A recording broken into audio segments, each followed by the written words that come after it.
Welcome to Floracast, the podcast for greenhouse growers.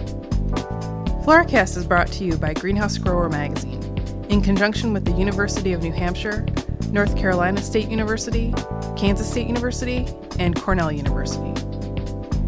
Thanks to this podcast sponsor, Fine Americas. This week's podcast is from Brian Whipker of North Carolina State University.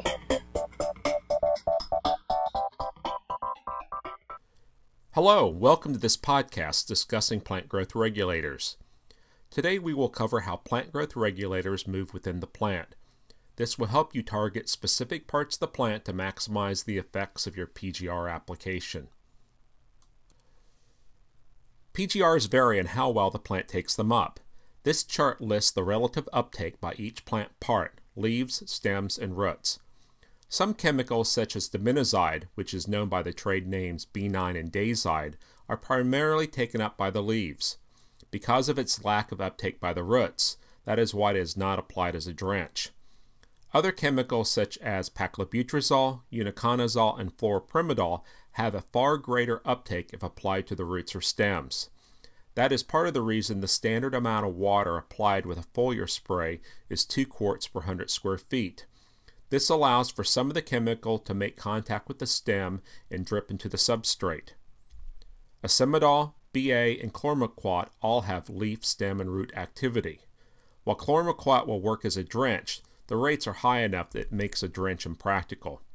Another interesting note is Fluorel. It has been almost exclusively used as a foliar spray. Results now indicate it is also effective as a drench. To illustrate the point of varying uptake by different parts of the plant, here's a demonstration study we did with Topflor being applied to poinsettias grown as straight-ups. We applied 100 part per million to the back row plants or 200 part per million to the plants in the front row of Topflor to either the leaves, roots, or stems. The plant on the left is the untreated control. The leaf and stem applications were made with a paintbrush, and the soil was covered with aluminum foil to prevent dripping. As you can see, both the stem and root uptake of the chemical was greater than when Topflor was applied only to the leaves. Next, we will explain why these differences occur. So here's a plant. To explain differences in uptake, we need to discuss how PGRs move within the plant.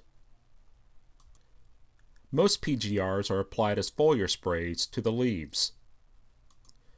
Once applied, it turns out that the PGRs can move within the leaves as indicated by the green arrows, but it does not move out of the leaves very well as indicated by the red arrows.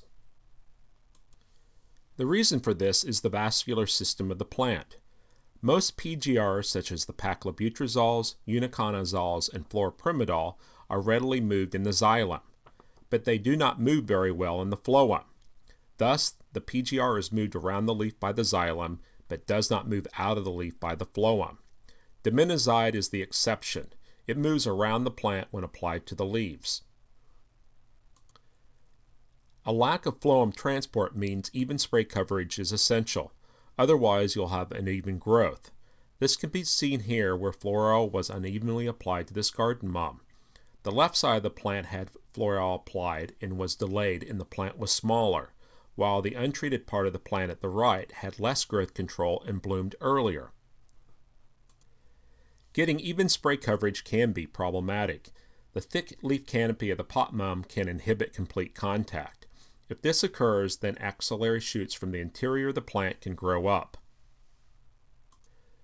So now let's see what happens with the substrate drench to the roots. FYI, the same concept applies to liner soaks.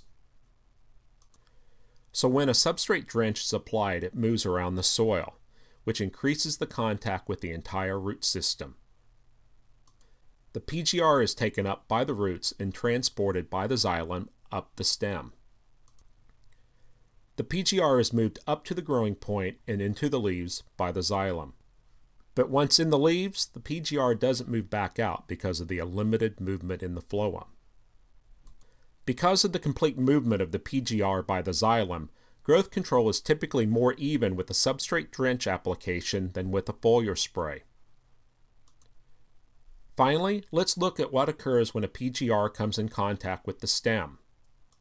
While applying a PGR to just the stems is impractical, stem uptake readily occurs if the volume of PGR solution applied is great enough to run down the leaves and onto the stems.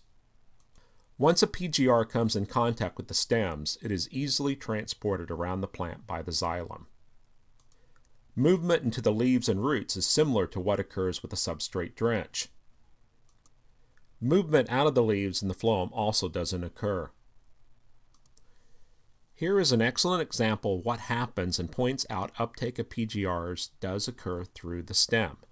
The PGR was applied with a paintbrush to the stem a few weeks prior to the photograph. The effects on new plant growth occurred very quickly, as seen with the smaller sized leaves above the application point. So now you know PGRs can have leaf, root, and stem uptake. In summary, depending on the chemical being applied, it is important to obtain complete coverage and apply a sufficient volume of water to maximize your growth control effects. Thanks for downloading this episode of the Floracast series, and thanks to our sponsor, Fine Americas. Help your plants shape up before they ship out with proven PGRs from Fine Americas. Manufactured under the strictest ISO 9001 standards, Fine PGRs offer uncompromising quality, superb growth control, and unbeatable value. Visit fine-americas.com or call 888-474-3463 for a distributor near you.